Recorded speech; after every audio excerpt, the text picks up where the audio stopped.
ప్రేమ్ ఫ్రెండ్స్తో కలిసి హంపి, బెంగళూరు, మైసూరు చూసొచ్చాడు. ఒక 15 రోజులు.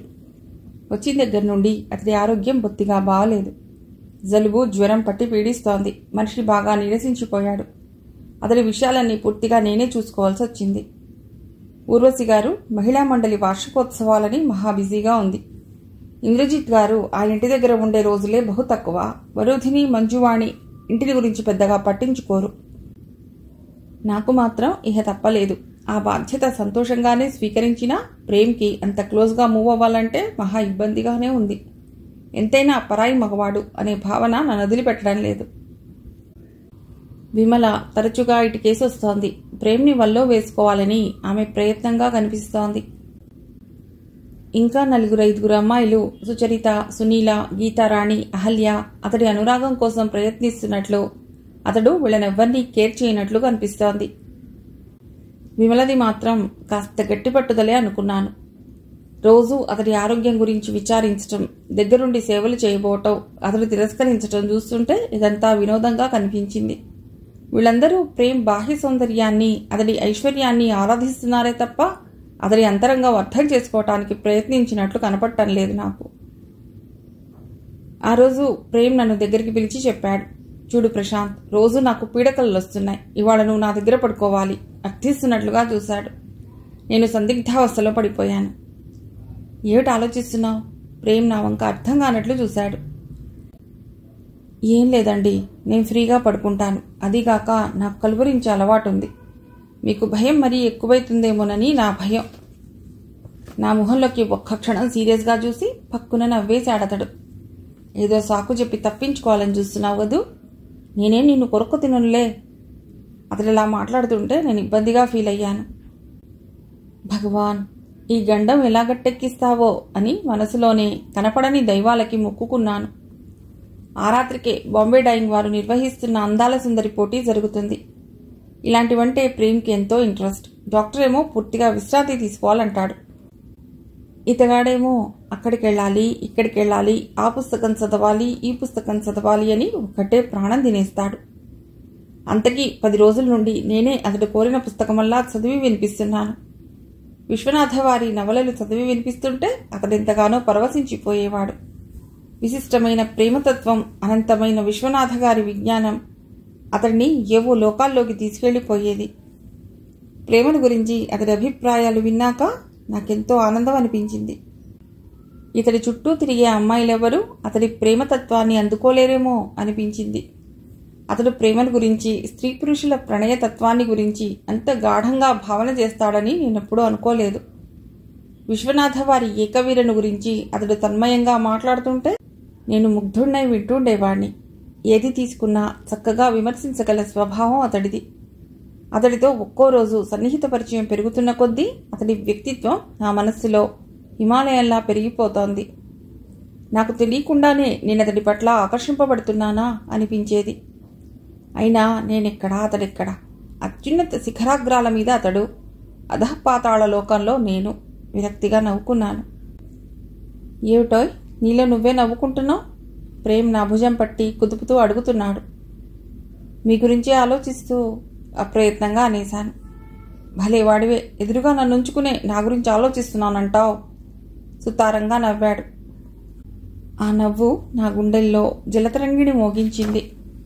1000 వసంత యామినులు ఆహ్లాదంగా నా గుండెల్లో గిలిగింతలు పెడుతున్నాయి.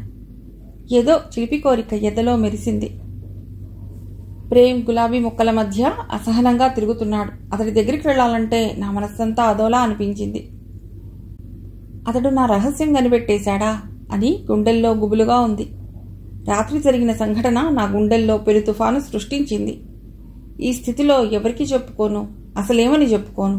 ఈ గుండె కోత ఎలా భరించను? రాత్రి ప్రేమ్ కోరిక మీద అతడి గదిలో పడుకున్నాను. అర్ధరాత్రి హఠాత్తుగా వర్షం కురిసింది. ఎంత సిగ్గులేని పని జరిగిపోయింది. అతడికి తెలుసా? తెలిసి ఇలా ప్రవర్తించాడా? నా రహస్యాన్ని గుండెల్లో దాచుకున్నాడా? అర్ధ చైతన్యావస్థలో అలా ప్రవర్తించలేదు కదా. అతడి ప్రవర్తనకు అర్థమేమిటి? ఎందుకు? ఎలా జరిగింది? నా బుర్రలో శతకోటి ప్రశ్నలు, దేనికి సమాధానం లేదు. అనంతమైన శూన్యం నన్ను చూసి నవ్వుతున్నట్లు అనిపించింది. నేనొక పెద్ద ఊబిలో కూరుకుపోతున్నట్లుగా ఉంది. ఆలోచనలు పక్కకి నెట్టేసి కాఫీ గ్లాస్ అతడికి అందించాను. గ్లాస్ అందుకుంటూ పరీక్షగా నా వంక చూశాడు. ఆ చూపులో ఏదో కొత్తదనం. ఏమిటది? ఎందుకిలా? ఏటో ఆలోచిస్తున్నారు? అతను ఇంతసేపటికి మాట్లాడకపోయేసరికి నేనే సంభాషణ ప్రారంభించాను. సమాధానం లేదు కానీ అదే చూపు నాకు చాలా అనీజీగా అనిపించింది. ఏమిటలా చూస్తున్నారు? కొత్తగా కనిపిస్తున్నానా? ఆమె స్ట్రేంజర్ టు యూ? చిరుకోపం అభినయించాను. రాత్రి బాంబే డైయింగ్ వాళ్ళు నిర్వహించిన అందాల సుందరి పోటీకి నువ్వు వచ్చావుగా. వచ్చాను అన్నాను అతి సాధారణంగా. అతను అడగబోయేదేమిటో నాకు తెలుసు. ఒక్క క్షణం స్టేజీ మీద మెరిసి హఠాత్తుగా అదృశ్యమైందే. ఆ బ్యూటీ క్వీన్ గురించి ఆలోచిస్తున్నా. ఇంతకీ ఎవరంటావు? అతడు తీవ్రంగా అదే విషయమై చాలాసేపటి నుంచి ఆలోచిస్తున్నాడని తెలిసిపోతోంది ఆ మొహం చూస్తుంటే. ఎవరో, పేరు బయటికి రావడం ఇష్టం లేక వెళ్ళిపోయిందేమో అన్నాను అతడి మొహంలో మారే భావాలని జాగ్రత్తగా పసిగట్టాలని ప్రయత్నిస్తూ. అలాంటి వాళ్ళు బ్యూటీ కాంటెస్ట్ ఎందుకు రావాలి? అతడి చిరాకు చూస్తే నాకు నవ్వొచ్చింది. ఏమో గాని ఆమె గురించి మీకెందుకంత దీర్ఘాలోచన?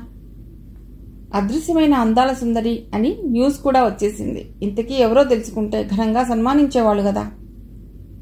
ఎవరు? మీరా? చిలిపిగా అడిగాను. నేను కాదు, ప్రదర్శన నిర్వాహకులు. తడబడిపోయాడతడు. అతడి క్యూరియాసిటీ చూస్తుంటే నాకు తమాషా చేయాలనిపించింది.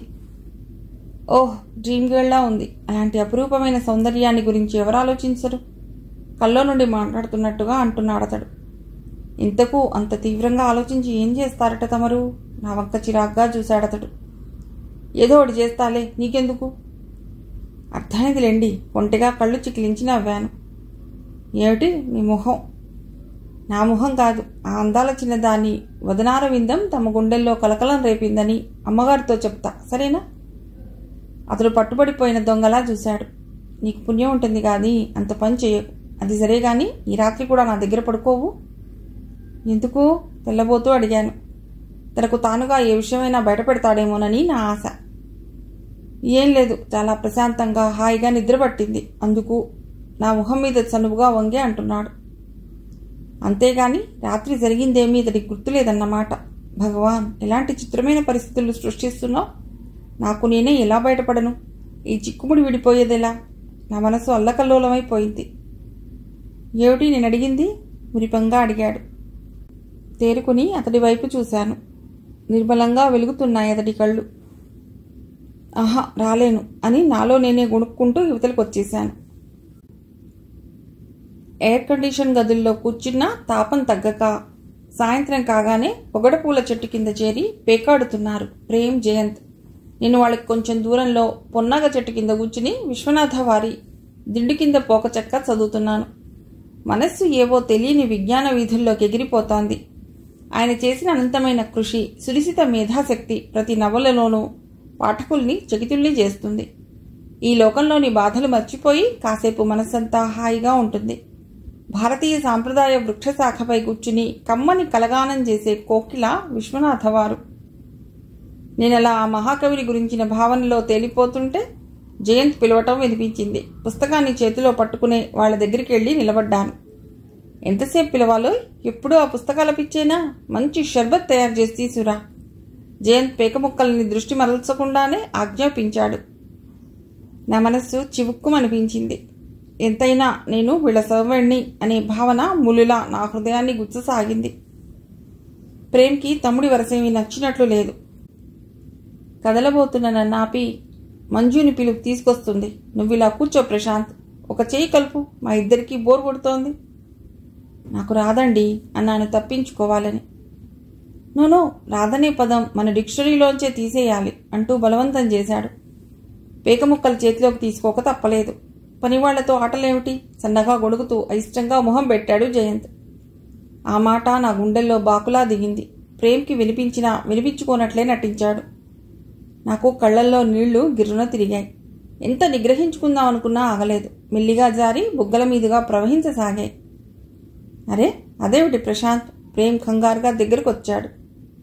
అబ్బే, ఏం లేదు, చెట్టు మీద నుంచి ఏదో వచ్చి కళ్ళల్లో పడిందంతే. జేబులోంచి కర్చీఫ్ తీసి కళ్ళు తుడుచుకునే నెపంతో పేకముక్కలు టీపాయ్ మీద పడేశాను. ఎందుకన్నయ్యా అంత కంగారు పడతావు? ఎక్కడుంచే వాళ్ళని అక్కడుంచాలి, అందలం ఎక్కించకూడదు. ఆట సగంలో ఆపేస్తే ఒప్పుకునేది లేదు. అతడి స్వరంలో ధ్వనించిన అహంకారానికి నాకు ఒళ్ళంతా కారం రాసుకున్నట్లు అయింది. రోషంగా పీక ముక్కలు చేతిలోకి తీసుకున్నాను. ప్రేమ్ కోపం పట్టలేకపోయాడు. జయంత్, కాస్త నోరు అదుపులో పెట్టుకుంటే మంచిది. మమ్మీ ఏం చెప్పింది? అతన్ని ఫ్రెండ్లా ట్రీట్ చేయమని చెప్పలేదు? తమ్ముడి వంక కోపంగా చూశాడు. జయంత్ ఇసుమంతైనా చెలించినట్లు కనబడలేదు. ఆ మమ్మీయే ఎక్కడి వాళ్ళని అక్కడ ఉంచాలని చెప్పింది మై డియర్ బ్రదర్. ఏం ప్రశాంత్, కోపం వచ్చిందా? తమాషా కన్నాను, మనసులో పెట్టుకోకే వ్యంగ్యంగా అన్నాడు. పిరగిచ్చి జోలపాడే అతడి పద్ధతి నాకు అసహ్యం అనిపించింది. ఇంత హఠాత్తుగా అతడెందుకు మారిపోయాడో ఎంత ఆలోచించినా అర్థమే కాలేదు నాకు. ఉక్కపోసి సస్తున్నా సరే ఆ షర్టు మాత్రం విప్పడు ప్రశాంత్. ఏదైనా వ్రతమా బ్రదర్? మళ్లీ జయంతే అన్నాడు హేళనగా. ప్రేమ్ కూడా నా షర్టు వంక చిరాగ్గా చూడటం నాకు బాధనిపించింది. లుంగీలు లేవేమో, అవునా ప్రశాంత్? ఈసారి బజార్కి వెళ్ళినప్పుడు గుర్తు చేయి, తెస్తాను అన్నాడు ప్రేమ్ సానుభూతిగా. నా ప్రాణాలు ఎవరో తోడేస్తున్నంత బాధగా అనిపించింది. మౌనంగా పీక ముక్కల్లోకి చూస్తున్నాను. ఏమాడుతున్నానో నాకే తెలియటం లేదు. వరోధిని, మంజువాణి మేం కూర్చున్న దగ్గరకు వచ్చారు. ప్రశాంత్, ఇక్కడున్నావా? లేలే, నాకు కాస్త తెలుగు గ్రామర్ చెప్పు, వరోధిని తొందర పెట్టింది. అలాగే, నాకు ఇంగ్లీష్ గ్రామర్ చెప్పాలి, ఆట తర్వాత ఆడుకోవచ్చు, మంజువాణి అందుకుంది. జంట కబుల్లా తగులుకున్న ఇద్దరికేసి నిస్సహాయంగా చూస్తుండిపోయాను. ఎవరిని తృప్తిపరచను, ఎవరి ఆజ్ఞ శిరసా వహించను? Stop stop my dear sisters, ఆట మంచి రసపట్టులో ఉంది. ఈసారి ప్రశాంత్ ఓడిపోతే ఆ షర్టు విప్పి అక్కడ పెట్టవలసిందే. జయంత్ నిర్లక్ష్యంగా నవ్వుతూ అన్నాడు. నాకు సిగ్గుతో ప్రాణం చచ్చిపోయినట్లు అయింది. పందెం పెట్టుకోలేదుగా అన్నాను ఎలాగో మాటలు కూడా తీసుకుంటూ. పెట్టుకోకపోతేనే ఇప్పుడు చెప్తున్నానుగా వ్యంగ్యంగా అన్నాడు జయంత్. ప్రేమ్ కోపంగా తమ్ముడి వంక చూశాడు. నాకు అవమానంతో, కోపంతో, రోషంతో, దుఃఖంతో కళ్ళనీళ్లు గిర్రున తిరిగాయి. ఎందుకు బ్రదర్ అంత కోపం? ప్రశాంత్ దగ్గర అంతకన్నా ఇంకేం ఉంటుంది? ఆ మాటలు నా గుండెల్లో సూటిగా దిగబడ్డాయి. ఇహ అక్కడ ఉండలేక పీక ముక్కలు టీపాయ్ మీద పడేసి లేచి నిల్చున్నాను. నా పెదాలు కోపంతో అదురుతున్నాయి. ఒళ్లంతా సెగలు పొగలు విరజిమ్ముతోంది. క్షమించండి, మీతో ఆడే అంతస్తు నాకు లేదు అని చెప్పి పరుగులాంటి నడకతో నా రూంలోకి వచ్చి పడ్డాను. వెనక నుండి ప్రేమ్ జయంతిని తీవ్రంగా మందలించడం నాకు వినిపిస్తూనే ఉంది.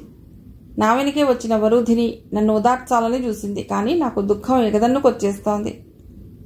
ఊరుకో ప్రశాంత్, తప్పు కదూ, ఆడపిల్లలా కళ్ళనీళ్లు పెట్టుకుంటావే, వాడికి బాగా పొగరు, బాగా డబ్బుంది కదా అని. డాడీకి చెప్పి వాడి పని పట్టిస్తాలే అంది సానుభూతిగా. నేనేమీ పలక్కపోవటంతో 10 నిమిషాలుండి వెళ్ళిపోయింది. భగవాన్, పేదరికం శాపమా? నన్నెందుకింత సున్నితంగా సృష్టించావు? ఈ కష్టాల కెరటాలకు తట్టుకోలేను. నా మనస్సును ఓ కఠిన శిలలా మార్చేసి నీకు ఆజన్మాంతం కృతజ్ఞతగా ఉంటాను. నా హృదయ ఘోష ఎవరు వింటారు? హఠాత్తుగా ఆ ఇంటి నుండి కొన్ని వేల మైళ్ల దూరం వరకు పారిపోవాలనిపించింది. కానీ ఎక్కడికెళ్లను? ఈ నిర్భాగ్య జీవికి ఆశ్రయం ఎవరిస్తారు? దిడ్డంతా కన్నీళ్లను మింగేసి నాకేసి జాలిగా చూసింది. ఇంట్లో నా పంతమేదైనా నెగ్గకపోతే ఖర్చుగా జుట్టు పీకేసుకుని కాళ్ళు దబదబా కొట్టుకోవడం అలవాటు. ఇప్పుడు ఆ పనే చేశాను. కానీ నన్ను ఉదార్చడానికి అమ్మేది, లాలించే నాన్నేరి? చందమామ రావే, జాబిల్లి రావే, అక్కయ్య అలిగింది అలకదీర్చిపోవే అంటూ అల్లరి చేసే తమ్ముడు చెల్లి ఏరి? నాకు దగ్గరలోనే ఉన్న మా మధ్య అంతులేని అగాధం. కొన్ని వేల మైళ్ల దూరంలో బతుకుతున్నట్లు భయంకరమైన ఒంటరితనం నన్ను ఆవహించింది. గోపన్న వచ్చి పిలిచే వరకు నేను అలా కుమిలిపోతూనే ఉన్నాను. బాబు, ఆ రోజు మీకోసం వచ్చాడే కుర్రవాడు, అతడొచ్చాడు అని చెప్పాడు. తమ్ముడొచ్చాడు కాబోలు. మళ్ళీ ఏం కుంప మునిగిందో గబగబా మొహం కడుక్కుని హాల్లోకి వచ్చాను. జయదేవ్ సోఫాలో అనీజీగా కదులుతున్న వాడల్లా నన్ను చూడగానే చటుక్కున లేచి నిల్చున్నాడు. వాడి కళ్లల్లో భయం, దీనత్వం గూడుగట్టుకుని ఉన్నాయి. అక్కా అనబోయి తమాయించుకున్నాడు. అన్నయ్య, అమ్మకి బొత్తిగా ఒంట్లో బాలేదు. గవర్నమెంట్ హాస్పిటల్కి తీసుకెడితే బెడ్స్ ఖాళీ లేవన్నారు. పరంధామయ్య మావయ్య అమ్మని హాస్పిటల్లో చేరిస్తే గానీ లాభం లేదన్నారు. వాడు గబగబా చెప్పేసి కళ్ళు తుడుచుకున్నాడు. నాకేం చేయాలో పాలుపోవటం లేదు. ఆమెకి మెన్సెస్లో ఉన్నప్పుడు 10 రోజుల దాకా ఓవర్ డిశ్చార్జ్ కావటం, ఏవో మందులు వాడితే తగ్గిపోవటం మామూలే. లేడీ డాక్టర్తో బాగా టెస్ట్ చేయించుకోమ్మా అంటే వినదు. వయసు మళ్ళీపోయేటప్పుడు ఇలాంటివి మామూలే అని పెదవి విరిచేది. రోగం దాచుకోవటం ఆమెకు హాబీ కాకపోయినా అవసరంగా పరిణమించిన మా దురదృష్టానికి లోపలే కుమిలిపోయాను. ఇప్పుడదే సీరియస్గా అయిందేమో. ఆ మధ్య నా ఫ్రెండ్ రాణి వాళ్ళమ్మకు కూడా ఇలాగే జరిగితే మేజర్ ఆపరేషన్ చేసి యూట్రస్ తీసేశారట. భగవాన్, అలాంటి ప్రమాదం కాదు కదా. కాకూడదనే 1000 దేవుళ్ళకి మొక్కుకున్నాను. మేడమెట్లకి పైకెడుతున్న ప్రేమ్ సంగతి ఏమిటన్నట్లు నా వంక చూశాడు. నేను క్షణం కూడా ఆలస్యం చేయకుండా అతడి దగ్గరికి వెళ్లి పరిస్థితి అంతా వివరించి సహాయం చేయమని దీనంగా అర్థించాను. అయ్యో అలాగా అంటూ ఫోన్ దగ్గరికి వచ్చి ఎవరికో ఫోన్ చేశాడు. అవతల నుండి సమాధానం రాగానే అతడి మొహం వికసించింది. కమాన్ ప్రశాంత్, యూఆర్ లక్కీ. డాక్టర్ నందనవనం ఆయన మిసెస్ పారిజాతం ఊళ్ళోనే ఉండటం మన అదృష్టం అంటూ త్వరగా నడిచి కారు బయటికి తీశాడు. జయదేవ్, నేను పరుగులాంటి నడకతో వెళ్లి కారులో కూర్చున్నా. నున్నని సిమెంట్ రోడ్డు మీద కారు పాములా జారిపోతోంది. నా మనస్సు ఎప్పుడో అమ్మ దగ్గర వాలిపోయింది. మేం వెళ్లేసరికి అమ్మ పరిస్థితి చాలా దయనీయంగా, ఘోరంగా ఉంది. చెల్లాయి సునంద బిక్కుబిక్కుమంటూ చూస్తోంది. అమ్మకి ఏం జరిగిందో తెలుసుకోలేని వయస్సు. అమ్మని నేను జయదేవ్ పట్టుకుని కారులో పడుకోబెట్టాను. చెల్లాయికి నాన్నని జాగ్రత్తగా చూసుకోమని చెప్పి కారెక్కాను. చుట్టుపక్కల వాళ్ళు నా వంక వింతగా చూడసాగారు. కారు పారిజాతం నర్సింగ్ హోం చేరింది. డబ్బుంటే సాధ్యపడినది ఏముంది? నర్సులు అమ్మని లోపలికి చేర్చారు. డాక్టర్ పారిజాతం అమ్మని పరీక్షించి వెంటనే ఆపరేషన్ చేయాలంది. నా గుండెల్లో రాయి పడింది.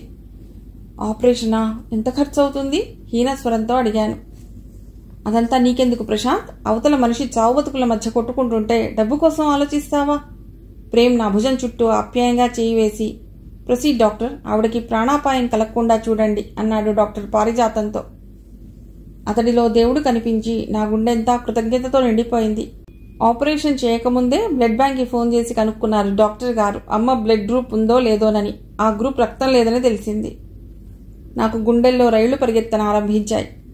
భగవాన్, అమ్మని బతికించు. ఆమెని మా నుంచి దూరం చేస్తే ఈ పసికందుల భవిష్యత్ ఏమిటి? అనారోగ్యంతో మంచానికి అంటుకుపోయిన నా తండ్రిని ఎవరు చూస్తారు?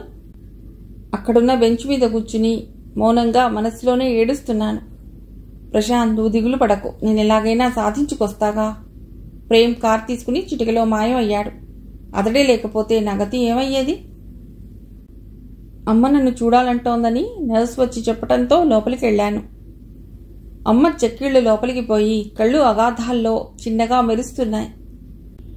బలహీనంగా ఉన్న చేతినెత్తి నా జుట్టు సవరించింది. నేను వేసుకున్న బట్టలకేసి చూసి కళ్లలో నీళ్లు నింపుకుంది.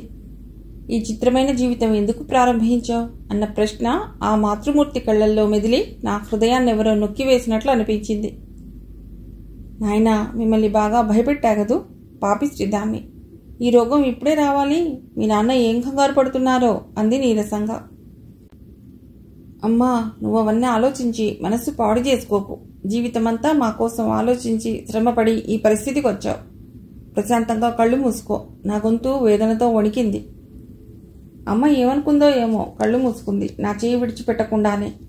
డాక్టర్ ఇచ్చిన ఇంజెక్షన్ ప్రభావం వల్ల ఆమె మెల్లిగా మగత నిద్రలోకి జారిందని గ్రహించాను. ఆత్రంగా డాక్టర్ దగ్గరికి వెళ్ళాను. అసలు అమ్మ పరిస్థితి ఏమిటో చెప్పమని వేడుకున్నాను. నువ్వు భయపడవలసిందేమీ లేదు. వయస్సు మళ్ళుతున్న తరుణంలో లేడీస్కి ఇలాంటివి సహజం. బ్లడ్ బాగా పోయింది. అదీగాక ఆవిడ చాలా వీక్గా ఉన్నారు. ఇప్పుడు ఆపరేషన్ చేస్తే తట్టుకోలేదు. ఆమె బాగా కోలుకున్నాక చేస్తే సరిపోతుంది. ఎన్నాళ్ళు పడుతుందంటారు? 1 వారం 10 రోజులు పట్టవచ్చు. మంచి బలమైన ఆహారం, టానిక్ ఇస్తే ఈలోగా కాస్త కోలుకుంటుంది. 1 నెల రోజులు ఓపిక పడితే మళ్లీ మీ అమ్మ మామూలు మనిషి అవుతుంది అన్నారు డాక్టర్ ధైర్యం చెప్తూ. ఈ వారం 10 రోజులు ఎలా గడుస్తుంది? అంత డబ్బు ఎక్కడి నుంచి తేవటం? ఈ అవతారంతో ఎవరి దృష్టిలో పడకుండా నేను ఎలా తప్పించుకోవటం? ఇంటి దగ్గర నాన్ననెవరు చూస్తారు? వేలాది ప్రశ్నలు నా మనసులో కాలసర్పాల్లా కదలసాగాయి. 1 గంట తర్వాత ప్రేమ్ తిరిగొచ్చాడు. అతి కష్టం మీద ఆ గ్రూప్ బ్లడ్ దొరికిందని, ఆపరేషన్ పోస్ట్పోన్ అయిన విషయం విని అతడు సంతోషించాడు. బుట్ట నిండా పళ్ళు తీసుకొచ్చి అమ్మకిచ్చి నన్నక్కడే అమ్మకి తోడుగా ఉండమని చెప్పి వెళ్లిపోయాడు ప్రేమ్. ఆ రోజు అమ్మ ఆపరేషన్ దిగ్విజయంగా జరిగింది. ఈ 15 రోజుల్లో నేను పడిన ఆవేదన, ఆరాటం, టెన్షన్ ఆ భగవంతుడికే తెలియాలి. కొండంత ప్రేమ ఉండలేకపోతే నేను, నా కుటుంబం ఏమైపోయేవాళ్లమో తలుచుకుంటే నాకిప్పటికీ ఒళ్ళు భయంతో జలధరిస్తుంది. హాస్పిటల్కి, ఆ ఇంటికి ఈ ఇంటికి తిరగలేక నా కాళ్లు పడిపోయి విపరీతమైన నీరసం ఆవహించింది. అమ్మ బెడ్ దిగేసరికి నేనెక్కడ బెడ్ ఎక్కేస్తానోనని భయం పట్టుకుంది. అంతకీ ప్రేమ్ అడపాదడపా కారులో డ్రాప్ చేస్తూనే ఉన్నాడు. డబ్బు నీళ్లలా ఖర్చు చేస్తూనే ఉన్నాడు. నేను ఎన్ని సంవత్సరాలు వాళ్ళింట్లో ఫ్రీగా పనిచేస్తే ఆ రుణం తీరుతుందో ఎంత ఆలోచించినా అంతుపట్టలా నాకు. ఒక్క జయంతి తప్ప ఆ ఇంటిల్లి పాది వచ్చి అమ్మని చూసేళ్లారు. పాపం ప్రశాంత్ పెద్దమ్మ అతనికున్న ఒకే ఒక్క దిక్కు అని వాళ్ళు సానుభూతిగా అనుకుంటుంటే నా గుండెనెవరో దహించి వేసినట్లయింది. కన్న తల్లిని తల్లిగా చెప్పుకోలేని నా దౌర్భాగ్యం పగవాళ్లకు కూడా వద్దనిపించింది.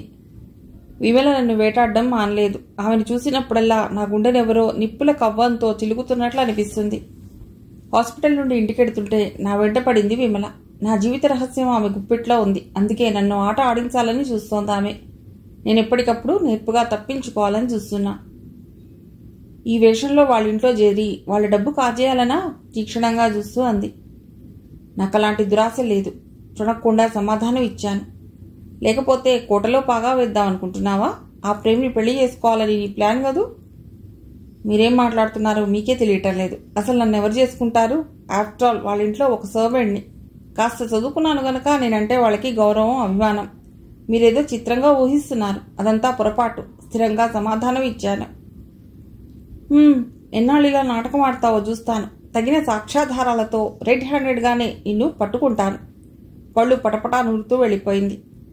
ఆ అమ్మాయికి నేనంటే ఎందుకంత ఖర్చో ఎంత ఆలోచించినా అర్థం కాలేదు నాకు. సౌందర్య నిలయం సమీపించడంతో నా ఆలోచనలకి బ్రేక్ పడింది. ఇంట్లోకి అడుగుపెట్టగానే జయంతి ధుమధుమలాడుతూ ఎదురొచ్చాడు. నన్ను చూడగానే మరింత ముఖం చిట్లించుకున్నాడు. ప్రశాంత్, నేను టీపాయ్ మీద పెట్టిన 10 రూపాయల నోటు చూసావా అన్నాడు, నా మొహంలో దేన్నో వెతకడానికి ప్రయత్నిస్తూ. లేదండి అన్నాను సామాన్యంగా. ఎవరూ తెలీదంటారు? ఏమైపోయినట్లు? కోపన్న, సీతయ్య, నువ్వు, వంటామె, మీరేగా ఇంట్లో తిరిగేది. వంటామెకి జ్వరం, ఆమె పనిలోకి రాలేదు. ఇహ మిగిలింది నువ్వే అన్నట్లు నా తడిచూపులు నాకు కంపరం కలిగించాయి. పౌరుషం ముంచుకొచ్చింది. మీ ఇంట్లో సర్వెంట్గా చేరినంత మాత్రాన చులకనగా మాట్లాడకండి. నాకు అలాంటి చిన్న బుద్ధులు లేవు. అంత అవసరమూ లేదు విసురుగా అనేశాను. సర్వెంట్ వెధవలు కూడా బోడి డైలాగ్స్ దంచుతున్నారు. అడ్డమైన సినిమాలు చూసి ప్రతివాడు నేర్చుకుంటున్నాడు. అమ్మ కూడా ఇంట్లో లేదు. ఆ వంట పనేదో చూడు. కసురుకుంటున్నట్టు మాట్లాడుతున్న అతడి ధోరణి నాకేమీ నచ్చలేదు. తనకిష్టమైతే ఏ ఖరీదైన హోటల్లోనో పీకల దాకా మెక్కి వస్తాడు. ఇది కేవలం నన్ను సాధించడానికేనని నాకు బాగా అర్థమైపోయింది. కాళ్ళిడ్చుకుంటూ కిచెన్ రూమ్లోకి వెళ్లాను. వరుధిని, మంజువాణి నానా తంటాలు పడుతున్నారు. పప్పు పూర్తిగా మాడువాసన కొడుతోంది. బెండకాయ ముక్కలు బొగ్గుల్లా చేసేశారు. అన్నం వేస్ట్. వాళ్ళ అవస్థ, అవతారాలు చూస్తే నాకు నవ్వాగలేదు. అవన్నీ పక్కకు పెట్టేసి మళ్లీ ఫ్రెష్గా వంట ప్రారంభించాను. 8 గంటలు అవుతుండగా నా వంట పూర్తయింది. జయంత్, వరుధిని, మంజువాణి ఆవురావురమంటూ తినేశారు. ప్రేమ్ కూడా భోజనానికి వస్తాడేమోనని ఎదురు చూస్తూ కూర్చున్నాను. ఎంతసేపటికి అతడు రాలేదు. నాకు నిద్ర ముంచుకొస్తోంది. మంజువాణి వచ్చి, అన్నయ్య వచ్చాడు ప్రశాంత్, భోజనం పైకే తీసుకురమ్మన్నాడు. నువ్వు బాగా అలసిపోయినట్లున్నావు, నేను తీసుకువెళ్ళనా అంది సానుభూతిగా. వద్దు, నువ్వు వెళ్ళి చదువుకో, నేను తీసుకెడతాగా అని చెప్పి ట్రేలో భోజనం సర్ది ప్రేమ్ గదిలోకి వెళ్ళాను. అతడేవో ముఖ్యమైన ఫైల్స్ చూసుకుంటున్నాడు. ముఖం చాలా సీరియస్గా ఉంది. జ్వరం పడి లేచాక ఇప్పుడిప్పుడే కొద్ది కొద్దిగా కోలుకుంటున్నాడు. నన్ను చూసి చిరునవ్వు నవ్వి మళ్లీ కాగితాలు చూడటంలో మునిగిపోయాడు. అన్నం చల్లగా అయిపోతోంది, అవి మళ్లీ చూసుకోకూడదు అన్నాను ప్రేమగా. నా కంఠంలో ధ్వనించిన మృదుత్వానికి అతడు చివ్వున తలెత్తి చూశాడు. డాడీకి బొత్తిగా నిర్లక్ష్యం ఎక్కువైపోతోంది. ఫ్యాక్టరీ వ్యవహారాలన్నీ నా మీదే పడుతున్నాయి. ఆయన ఈ మధ్య ఎందుకింత కేర్లెస్గా ప్రవర్తిస్తున్నారో నాకు అర్థం కావటంలా. అలా అంటుంటే అతడి మొహంలో అంతులేని అలసట కనిపించింది. అతడిని దగ్గరకు తీసుకుని లాలించాలన్న బలమైన కోర్కెను అతడి ప్రయత్నం మీద నిగ్రహించుకున్నాను. అవి మళ్లీ చూసుకోవచ్చు, ముందు భోజనం చేయండి అంటూ చనువుగా ఫైల్స్ మూసేసి పక్కన పెట్టాను. అతడు అలసటగా సోఫా వెనక్కి వాలిపోయి కళ్ళు మూసుకున్నాడు. నాకిప్పుడు అన్నం కలుపు తినే ఓపిక కూడా లేదు ప్రశాంత్ అన్నాడు నెమ్మదిగా. అంత అలసట కలిగించే పనులు అబ్బాయి గారు ఏం చేశారో? కళ్ళు విప్పి నా వంక తేరిపారజూసి చిన్నగా నవ్వాడు. న్యాయవాద వృత్తిలో బాగా కృషి చేసి మంచి పేరు తెచ్చుకోవాలని నా డిజైర్. డాడీ అవేవి పడనివ్వరు. ఎంతసేపు ఆయన బిజినెస్ గొడవలు, ఫ్యాక్టరీ విషయాలు చూడమంటారు. నాకు ఇష్టం ఉండదు. ఇవాళ ఒక కేసుని గురించి స్టడీ చేశాను. నాకు తోచిన పాయింట్స్ నోట్ చేసుకున్నాను. ఆ కేసు చాలా డీప్గా స్టడీ చేయవలసి వచ్చింది. అందుకే విపరీతమైన అలసటగా ఉంది. అలా చెబుతుంటే అతడి మొహం ఎంతో దీనంగా ఉంది. డబ్బున్న వాళ్ళకి ఏ సమస్యలు ఉండవనుకుంటాం, కానీ పరచిన ఆ రోజాల పాన్పు వెనక ఎన్ని ముళ్ళు దాగుంటాయో, పరిమళాలు విరజిమ్మే సంపంగి పొదల్లో కాలనాగులు పొంచి ఉన్నట్లు. ఆ కేసుని గురించి తీరిగా చర్చించుకుందాం గాని భోజనం చేయండి. మీకు ఓపిక లేదన్నారుగా, నేను కలిపి పెడతాను. అన్నం కలిపి ముద్దలు చేస్తున్న నా వంక విస్మయంగా చూడసాగాడు. ప్రశాంత్, నేనంటే నీకెందుకింత అభిమానం? నా కోసం ఎంత శ్రమ పడుతున్నావు? మొన్న జ్వరం వచ్చిన 10 రోజులు నేను బాగా ఇబ్బంది పెట్టాను కదూ? నా భుజం మీద చెయ్యేసి కళ్ళలోకి చూస్తూ ఆర్ద్రంగా అడిగాడు. ప్రేమను ప్రేమించకుండా ఎవరైనా ఉంటారా? నాలాంటి నిర్భాగ్యుల్ని చేరదీసి ఆదరిస్తున్నారు. అందుకు నేనేం చేసి మీ రుణం తీర్చుకోగలను? ఎమోషనల్గా అన్నాను. అంటే మన మధ్య కేవలం రుణానుబంధమేనా? దెబ్బతిన్నట్లు చూశాడతడు. నోనో, అలా కాదు. మీరెందుకో నా హృదయానికి చాలా చేరువగా వచ్చారు. మీలాంటి మంచి స్నేహితులు, హృదయాన్ని అర్థం చేసుకునే అనురాగమూర్తి దొరకటం నిజంగా నా అదృష్టం. ఆరాధనగా అన్నాను. ప్రశాంత్, ఒక మగపిల్లవాడి మీద నాకెందుకింత ఇష్టం ఏర్పడుతుందో నాకే అర్థం కావటంలా. అది కేవలం స్నేహంగా సరిపెట్టుకోలేకపోతున్నాను. ఎటో చూస్తూ అన్నాడతడు. నా ఎదలో ఏదో తీగ కదిలినట్లయింది. ముందు భోంచేయండి అంటూ ఆప్యాయంగా ముద్దలు కలిపి తినిపించాను. ఏవేవో కబులు చెప్తూ కదలనీయలేదతడు చాలాసేపటి వరకు. ప్రశాంత్, నీకో విషయం చెప్పాలనుకుంటున్నాను అన్నాడు హఠాత్తుగా. ఏమిటది అన్నాను కంగారు నడుచుకుంటూ. ఆ రోజు రాత్రి నీకు గుర్తుందా అన్నాడు నా కళ్ళలోకి అదోలా చూస్తూ. ఏ రోజు? అదే, మనం బాంబే డైన్ ప్రదర్శనకి వెళ్ళొచ్చాం. ఆ రోజు స్టేజ్ మీద కనిపించిన ఆ సుందరాంగి సరాసరి నా కల్లోకి వచ్చేసింది. అది కల కాదు, నిజంగానే జరిగినట్లే ఉంది. ఆమె నేను మనసారా పొందినట్లే అంటూ ఒక్క క్షణం ఆగి, ప్రశాంత్, ఇది ఎలా సంభవం అన్నాడు నా 2 భుజాల మీద చేతులు వేసి నొక్కి పెడుతూ. అతడి చేతుల్ని సున్నితంగా తొలగించి తేలిగ్గా నవ్వేశాను. మీకు ఆ అమ్మాయి పిచ్చి బాగా పట్టుకుంది. అందుకే అదే ధ్యాసైపోయి అలాంటి కల వచ్చిందేమో. మనం ఏది తీవ్రంగా ఆలోచిస్తుంటామో అదే స్వప్నంలో సాక్షాత్కారం ఇస్తుంది. దాని గురించి ఎక్కువగా మదన పడకండి.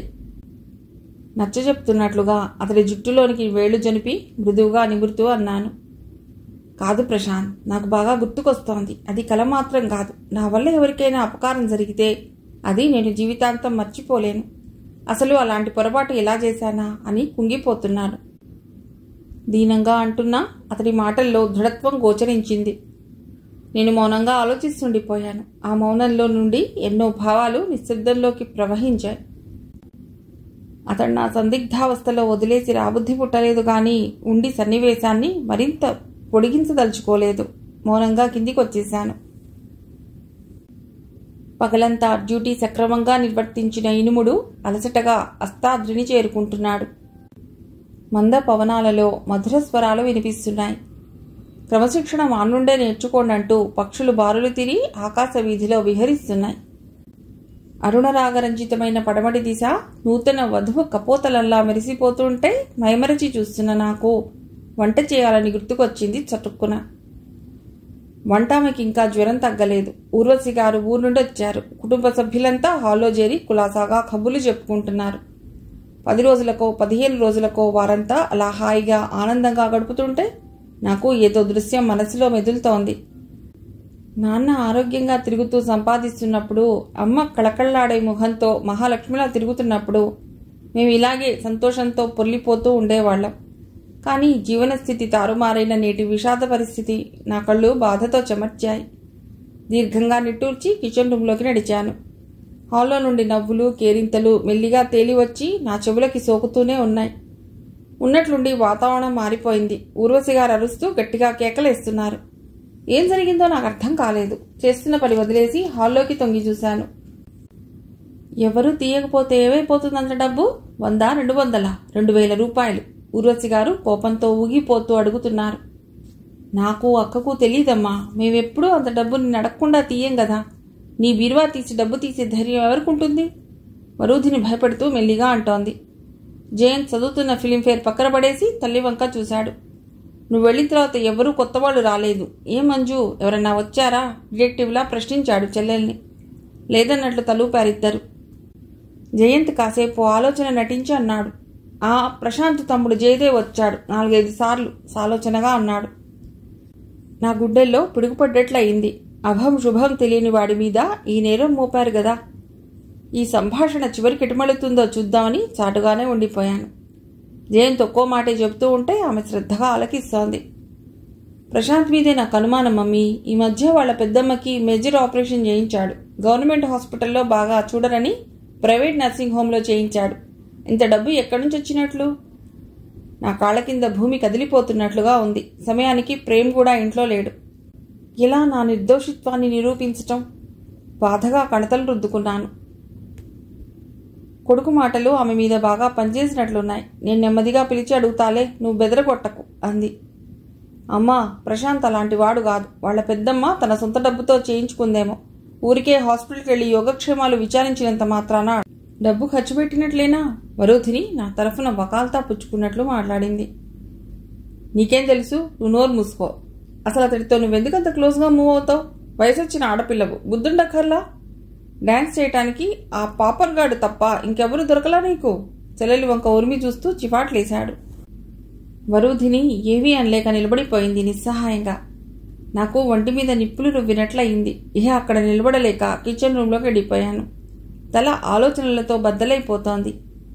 ఈ అనుమాన బీజం అమ్మగారి మనసులో నాటుకుంటే నా బతికేమవుతుంది? సుడిగాలిలోని దీపంలా అల్లాడిపోదు. భయంతో కంపించిపోయాను. ప్రస్తుతం ప్రేమ ఒక్కడే నా ఆశాకిరణం. అతడి రాక కోసం ఆత్రంగా ఎదురు చూస్తున్నాను. మరో గంట నాకు భారంగా గడిచింది. పోలీసుల్ని పిలిచి 4 తగల్లిస్తే వాడే నిజం చెప్తాడు. జయంత్ ద్వేషంగా అన్న మాటలు మరో నిమిషంలో నిజం చేశాడు. ఇన్స్పెక్టర్ గారిని చూడగానే నా కళ్ళు తిరిగిపోయాయి. ఒక్క క్షణం కూడా ఆలస్యం చేయకుండా ప్రేమ్ గదిలోకి పరిగెత్తుకుంటూ వెళ్లాను. అతడేవో ఫైల్స్లోకి సీరియస్గా చూస్తున్నాడు. మరేం ఆలోచించకుండా చటుక్కున వంగి అతడి 2 కాళ్ళు గట్టిగా పట్టుకున్నాను. ఈ హఠాత్ సంఘటనకి అతడు దిమ్మెరిపోయి చూశాడు.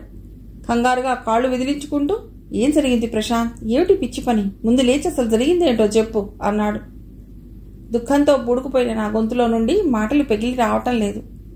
మీ అమ్మగారి బీర్వాలో నుండి 2000 రూపాయలు పోయాయిట. అవి నేనే తీశానని జయంత్ అనుమానం. అందుకే ఇన్స్పెక్టర్ గారిని పిలుచుకొచ్చాడు. ఏదో పరువుగా బతుకుతున్నాను. ఈ నింద నా మీద పడితే నా శవం మాత్రమే మీరు చూసేది. ఎక్కిళ్ల మధ్య ఎలాగో చెప్పేశాను. నేను చెప్పిందంతా వినగానే ప్రేమ్ మొహం కోపంతో ఎర్రబడిపోయింది. ఆ సంగతి నేను చూసుకుంటాను గాని ఆడపిల్లలాగా ఏడుపు మాను ముందు అంటూ చకచకా కిందికి వెళ్ళిపోయాడు. అతడలా అనగానే నాకు 1000 ఏనుగుల బలం వచ్చినట్లయింది.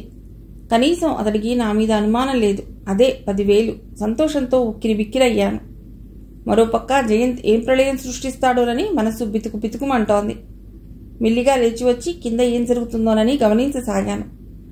నాకు వాళ్ళందరూ కనిపిస్తారు, కానీ నేను వాళ్ళకి కనిపించను. అలా నక్కి కూర్చుని కింద ఏం జరుగుతుందో చూస్తున్నాను. ప్రేమ్ ఇన్స్పెక్టర్ని పక్కకి తీసుకెళ్లి ఏదో చెప్పాడు. ఆయన చిరునవ్వుతో వెళ్లి వస్తానంటూ చెప్పి వెళ్ళిపోయాడు. నాకిదంతా చాలా విచిత్రంగా అనిపించింది. ఇంతకీ ఆ డబ్బు ఏవైనట్లు? ఇన్స్పెక్టర్ గారు వెళ్ళిపోగానే అమ్మగారు నోరు విప్పింది. నేనే తీసుకున్నానమ్మా, ప్రేమ్ నింపాదిగా అన్నాడు. నువ్వా? నన్ను అడగకుండానా? ఊర్వశి గారు ఆశ్చర్యంతో చూడసాగింది. జయంత్ అయోమయంగా చూశాడు. అతడి మొహంలో అంతులేని నిరుత్సాహం చోటు చేసుకుంది. ఏరా జయంత్, ఇంటికి పోలీసుల్ని పిలిచి పరువు ప్రతిష్టలు మంటగలుపుదామనుకున్నావా? కోపంగా తమ్ముడి వంక చూశాడు. నేను పరువు పోగొడితే తమను నిలబెడుతున్నారుగా, ఉక్రోషంగా వ్యంగ్యంగా అంటూ తలెగరేశాడు. ఆ 2000 మహిళా మండలివి, ఊర్వశి గారు వణుక్కుంది. ఏరా జయంత్, మొన్న హోటల్ స్వాగత్లో స్నేహితులకి బ్రహ్మాండమైన పార్టీ ఇచ్చావుటగా? జయంత్ పట్టుబడ్డ దొంగలా చూశాడు. అయినా నిగ్రహించుకుని అన్నగారి వంక కొరకొరా చూశాడు. ఏ సందర్భాన్ని పురస్కరించుకుని ఇచ్చావు? ఇంకా రిజల్ట్స్ రాలేదు. మమ్మీ, నువ్వు డబ్బిచ్చావా ఆ పార్టీకి? లేదన్నట్లు తలూపిందామె. అన్నయ్య, కాలేజీలో వీడి ప్రవర్తన అస్సలు బాగలేదు. ఆడపిల్లల్ని ఏడిపించడం, నిక్నేమ్స్ పెట్టడం ఎక్కువైపోయింది. పార్వతీశం మాస్టారు గారమ్మాయి గిరిజ వీడికి ఎదురు తిరిగి చెంపదెబ్బిచ్చిందిలే. అందుకే ఆ పిల్ల కొంగుబట్టి లాగిన వారికి 1000 రూపాయలు ఇస్తానని ప్రకటించాడు ఈ హీరో. డబ్బు కోసం గడ్డికరిచే ఆ పద్మనాభంగాడున్నాడుగా, వీడి మోచేతి నీళ్లు తాగుతూ వీడే వెధ పని చెప్పినా చేస్తుంటాడు. ఆ ఘనత వాడే దక్కించుకున్నాడు. వాడికి 1000, పార్టీకో 1000. అంతేనా హీరో గారు? మంజువాణి వెటకారంగా, అసహ్యంగా, జుగుప్సగా జయంత్ వంక చూసింది. వింటున్న నాకు మతిపోయినట్లయింది. గిరిజ రూపం గుర్తుకు రాగానే మనసు బాధగా మూలిగింది. ఊర్వశి గారి మొహంలో గబగబా రంగులు మారిపోయాయి. ఆవిడ జయంత్ వంక క్రోధంగా చూసింది. ఇప్పుడు చెప్పరా, ఎవరినప్పచెప్పమంటావు పోలీసులకు? నిన్న ప్రశాంత్నా? మీరంతా ఆ ప్రశాంత్ అంటే పడి చస్తున్నారు. అందుకే నా మీద కట్టుకథలల్లి మమ్మీకి చెప్తున్నారు. నాకు డబ్బు డాడీ ఇచ్చారు, కావాలంటే అడగండి. జయంత్ బుకాయించాడు. తను చేసిన పని కప్పిపుచ్చుకోవాలన్న ఆత్రం అతడి మొహంలో స్పష్టంగా కనిపిస్తూనే ఉంది. ఊర్వశి గారు కోపంతో ఊగిపోతూ జయంతి చెంప చెళ్ళుమనిపించింది. చూస్తున్న ముగ్గురు విడిపించే ప్రయత్నం చేయక బొమ్మల్లా చూస్తూ నిల్చున్నారు. నేను రంగంలోకి దిగక తప్పలేదు. జయంతి చెంపలు టపటపా పేలిపోతున్నాయి. నేను వెళ్లి ఆమె చేయి పట్టుకుని ఆపాలని చూసేలోగా జయంతే ఆ పని చేశాడు. నేను దిగ్భ్రాంతిగా చూశాను. ఏరా, నన్నే కొడతావా? అమ్మగారి ఉగ్రరూపం చూసి అదిరిపోయాను. అనవసరంగా నన్ను ఎందుకు కొడతావు? అడుగు నీ ముద్దుల సర్వెంట్ని. కన్న కొడుకు కంటే పనివాడే ఎక్కువయ్యాడా నీకు? పెద్దమ్మకి ఆపరేషన్కి డబ్బు ఎక్కడి నుంచి వచ్చిందో అడుగు. కళ్లలో నిప్పులు రాలుస్తూ అదరగండంగా కచ్చగా అరుస్తున్నాడు. నా వంక భయంకరంగా చూశాడు. ఆ డబ్బు నేనిచ్చాన్రా. ఆపదలో ఉన్న వాళ్ళని ఆదుకోవటం కనీస కర్తవ్యం. మానవత్వం గల మనిషిగా ప్రశాంత్ పెద్దమ్మ ఆపరేషన్ ఖర్చులన్నీ నేనే భరించాను. నీలాగా జులాయి వెధవలా తిరుగుతూ వెధవ పనులకి డబ్బు నాశనం చేయలేదు. ఇప్పుడు చెప్పు, ఆ 2000 నువ్వే గదో తీసింది? ఆడపిల్లలు ఆ డబ్బు తీయరు. వాళ్ళకంత ధైర్యం, అవసరం రెండూ లేవు.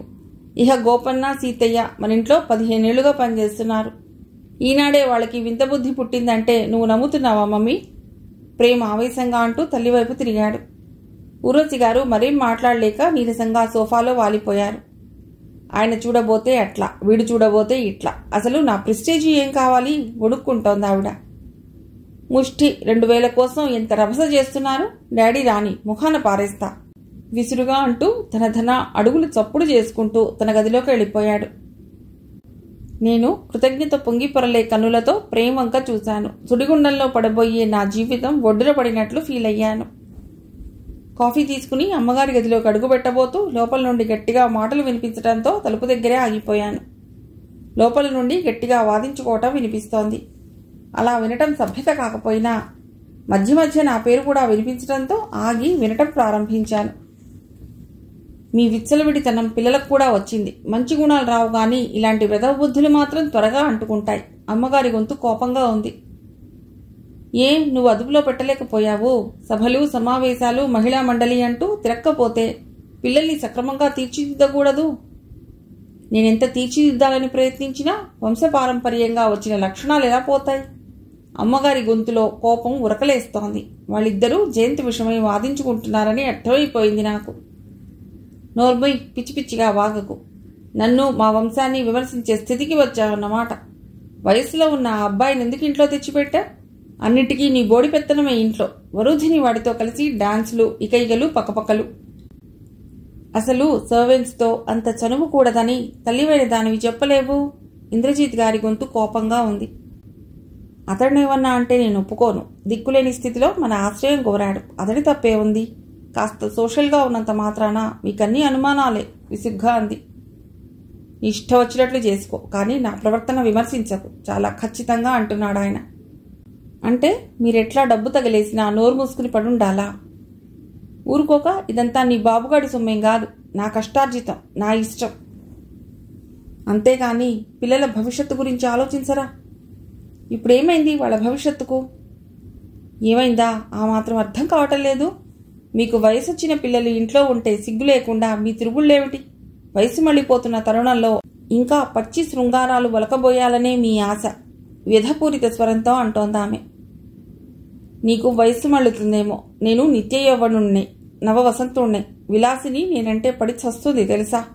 కాలేజీ స్టూడెంట్స్ని కూడా దగ్గరికి రానియదు. మనమంటే అంత గ్లామర్ తెలుసా? వెగడితో కూడిన గర్వం ఆయన మాటల్లో. నాకు ఒళ్ళంతా అసహ్యంతో జలధరించింది. మీరు వేలు గుమ్మరిస్తున్నంత వరకు అది మిమ్మల్ని, మీ ముసలి గ్లామర్ని వదిలిపెట్టదు. ఉన్నది కాస్త హారతి కర్పూరంలా హరించుకుపోతే అప్పుడు గాని తమరి జలుబు నీళ్ళో దొలదు హేళనగా అంది. అందుకే మర్యాదగా చెప్తున్నాను, దీపం ఉండగానే ఇల్లు చక్కబెట్టుకోవటం మంచిది. ఆస్తంతా పిల్లలకి సమంగా పంచేసి ఆ తర్వాత మీ ఇష్టం వచ్చినట్లు ఊరేగండి కోపంతో రెచ్చిపోతూ అందామె. నేను తుళ్ళిపడ్డాను ఆ మాటలకి. పిచ్చి పిచ్చి వేషాలు లేకుండా నోరు మూసుకుని పడుండండి. నీ తిరుగుళ్ల గురించి నేనేమైనా అడుగుతున్నానా?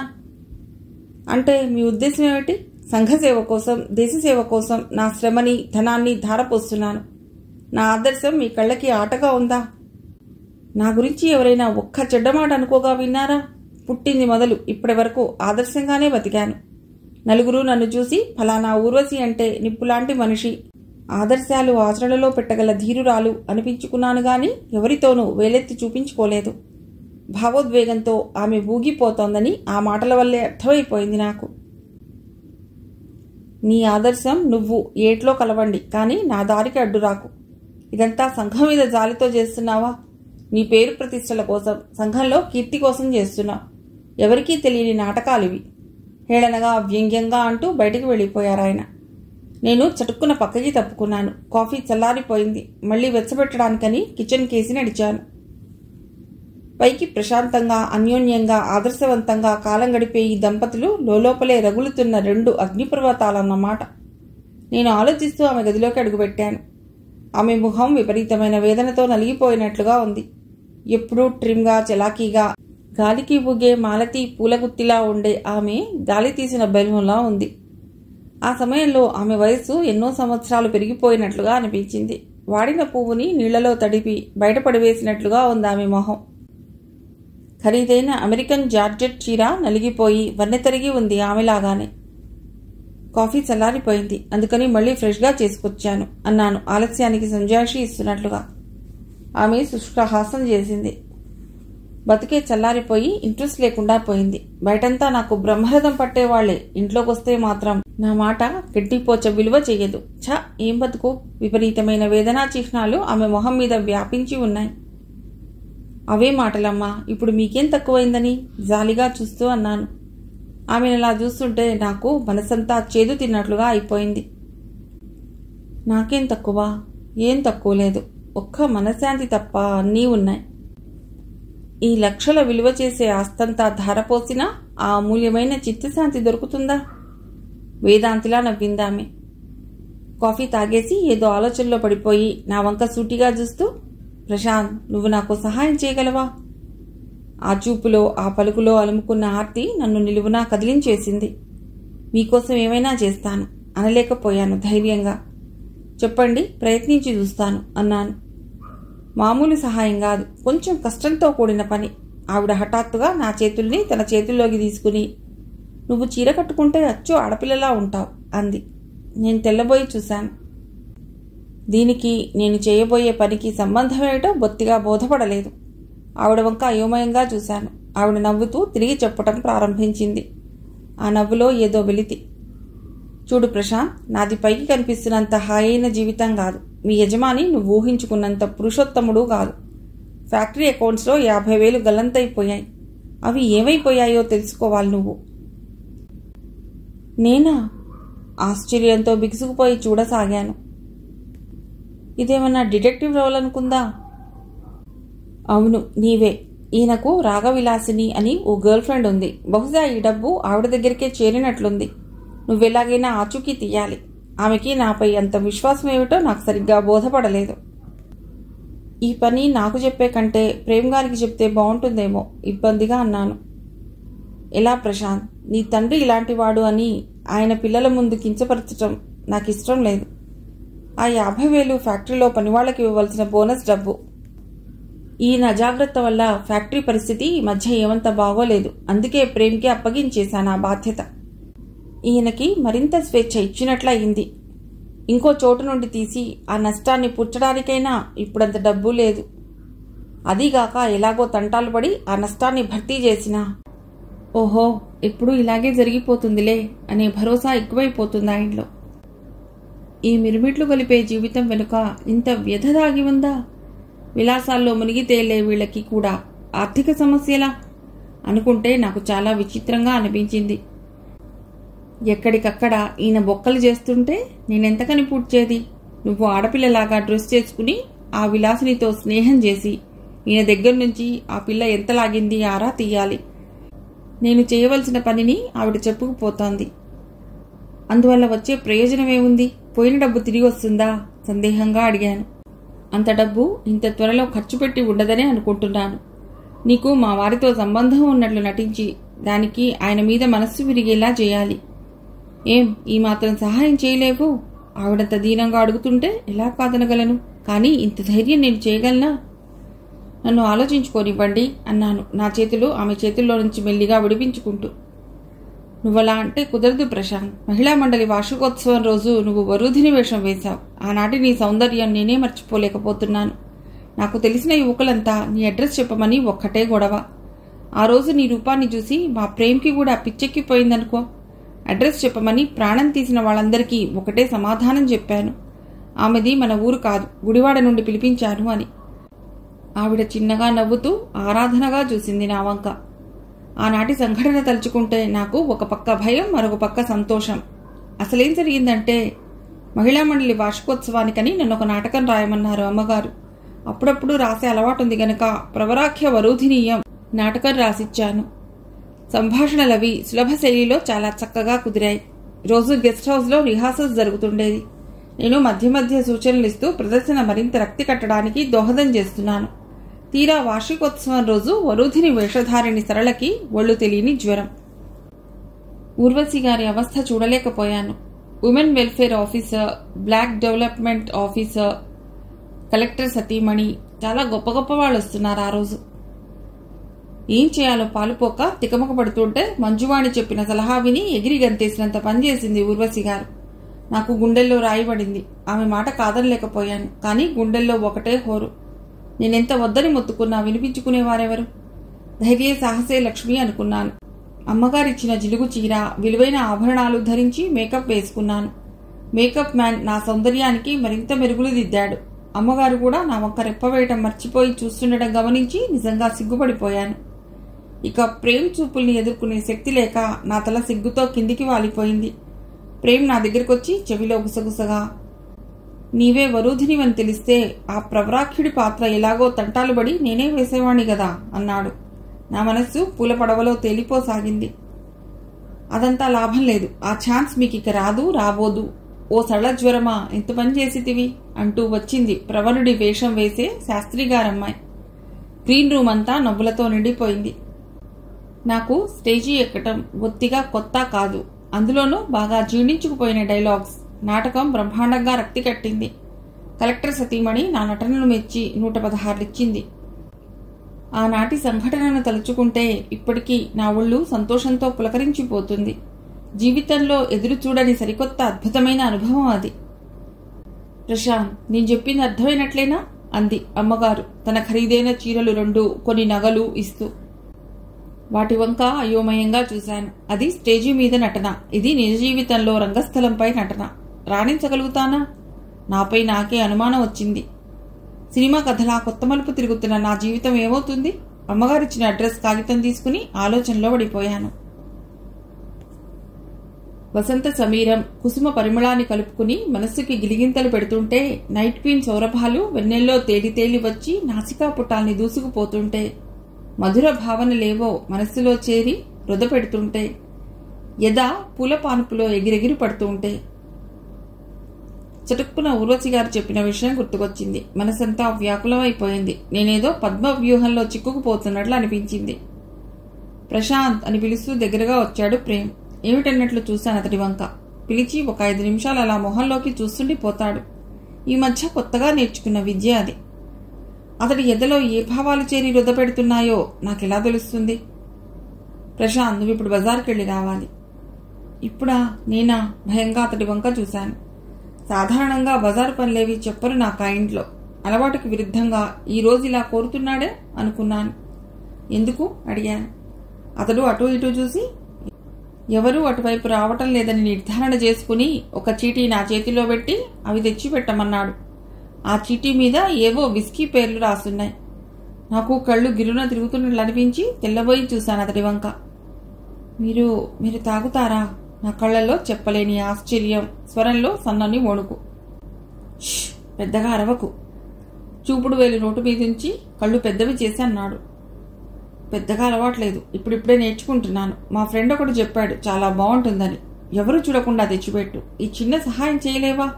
నీకెంత మేలు చేశాను అన్న భావం ఆ కళ్ళల్లో కదలాడింది. ప్రతికృతి ఇలా చేయాలని మాత్రం నాకు అనిపించలేదు. కృతజ్ఞతలు వెల్లడించుకోవలసిన మార్గాలు ఇంకా చాలా ఉన్నాయి. నేను అతడి వంక అలాగే చూస్తుండిపోయాను 5 నిమిషాల వరకు. అసలు మీరెందుకు తాగాలనుకుంటున్నారు? వెరైటీ కోసం. ఈ రొటీన్ లైఫ్తో బోర్ కొడుతోంది. కాస్త చేంజ్గా ఉంటుంది. బాంబే డైయింగ్ సుందరిని ఎంతగా మర్చిపోదామనుకున్నా మరవలేకుండా ఉన్నాను. ఎమోషనల్గా అన్నాను. నాకు నవ్వొచ్చింది. అందుకు తాగవలసిన అవసరం లేదు. ఇంకేదైనా వ్యాపకం సృష్టించుకోవచ్చుగా. మీ ధనవంతులకి ఇదో తెగులు. ఏమీ తోచక ఎవత్తినో ప్రేమించటం, మళ్లీ అది ప్రేమించలేదని తాగి తాగి భ్రష్టులు కావటం. ఆవేశంగా అనేశాను. నా పదునైన మాటలు అతన్ని బాగా గాయపరిచాయని ఆ మొహం చూశాక గానీ గ్రహించలేకపోయాను.